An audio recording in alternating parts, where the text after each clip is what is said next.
Introduction. Anthony Berkeley Cox, 1893 to 1971, was a versatile author who wrote under several names. Under his real name, he wrote humorous novels, political commentary, and even a comic opera. As A. Monmouth Platts, he wrote a light-hearted thriller involving a vanishing debutante.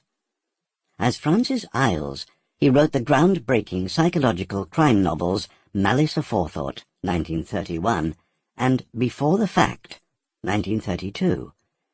And as Anthony Berkeley, he wrote 14 classic detective stories, many of which feature Roger Sheringham, an amateur investigator who works sometimes with, and sometimes against, Chief Inspector Moresby of Scotland Yard.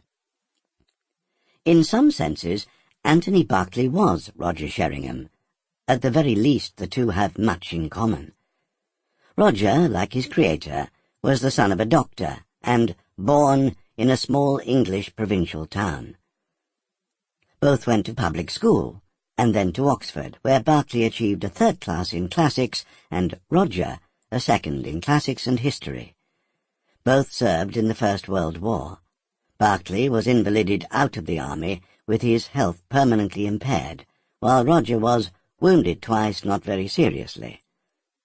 Roger became a bestseller with his first novel, as did Berkeley, and both men spoke disparagingly of their own fiction, while being intolerant of others' criticism.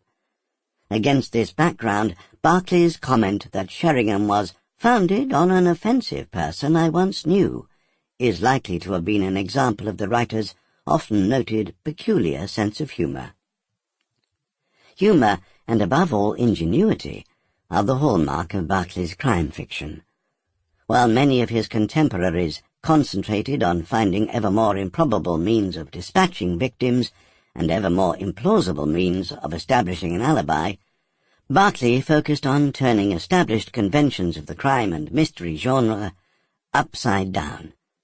Thus, the explanation of the locked room in Berkeley's first Sheringham mystery, The Leighton Court Mystery, 1925, is absurdly straightforward. In another novel, the official detective is right, while the amateur sleuth is wrong. In another, the last person known to have seen the victim alive is, after all, the murderer. Above all, facts uncovered by any of Berkeley's detectives are almost always capable of more than one explanation, and the first deductions they draw are rarely entirely correct.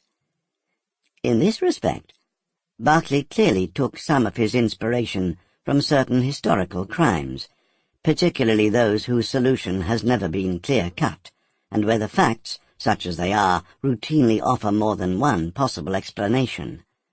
The Silk Stocking Murders, 1928, is one such title, inspired by the murder in 1925 of a young woman in London by a one-legged man. The Witchford poisoning case, which has also been reissued in this Detective Club series, is another.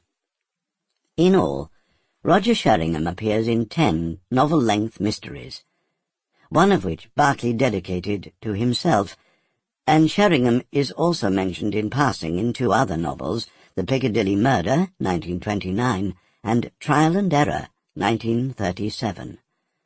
Perhaps the best known of the Sheringham novels is The Poisoned Chocolates Case, 1929, which, again, is based on a real-life crime. This was the attempt in November 1922 by a disgruntled horticulturalist to murder the Commissioner of the Metropolitan Police Service, Brigadier General Sir William Horwood, by sending him a package of walnut whips laced with either arsenic or strychnine. The poisoning, with which Cox's novel is concerned, is investigated not only by the police, but by Sheringham and the other members of the Crimes Circle, a private dining club of criminologists. Each member of the circle advances a plausible explanation of the poisoning, but one by one the solutions fall, including, to the reader's surprise, the solution proposed by Sheringham. Eventually the mystery is solved by Ambrose Chitterwick, an unassuming and aspergic amateur sleuth whose hobbies include philately and horticulture, tweaking the nose of anyone who remembered that it... Sample complete. Ready to continue?